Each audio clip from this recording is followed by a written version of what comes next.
reklama pro odohraty po třetí. Takže nazdar svíčko žrouti, s kým tu tady dneska jsem? Ivča, čau. Alias? Alias vysovatelka Ivet, alias personalista z další firmy, alias amatérský writer, to je jedno. Co jsi měla dneska na oběd? Jo, to, co bylo ve školní jídelně, asi jedničku. V pohodě to bylo. Jedničku? Jedničku, no. To bylo na oběd? Jo. A jakou máš nejradši vůni svíček?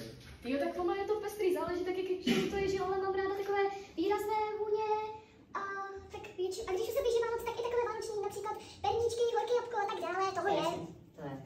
A když se můžeme těšit na další básničku od tebe? Oši, jo, tak básničky budou, ale hlavně mi držte palce v soutěži. A co říkáš na naše logo tady? Tak logo máme hezký, velmi nápadný. Myslím si, že má co říct. Každopádně jsem zvědavá na vaše výrobky, tak jako vy na mý básničky. Tak a na naše výrobky se můžete těšit na Skibidi Kostka jarmarku, který bude příští týden tady na škole.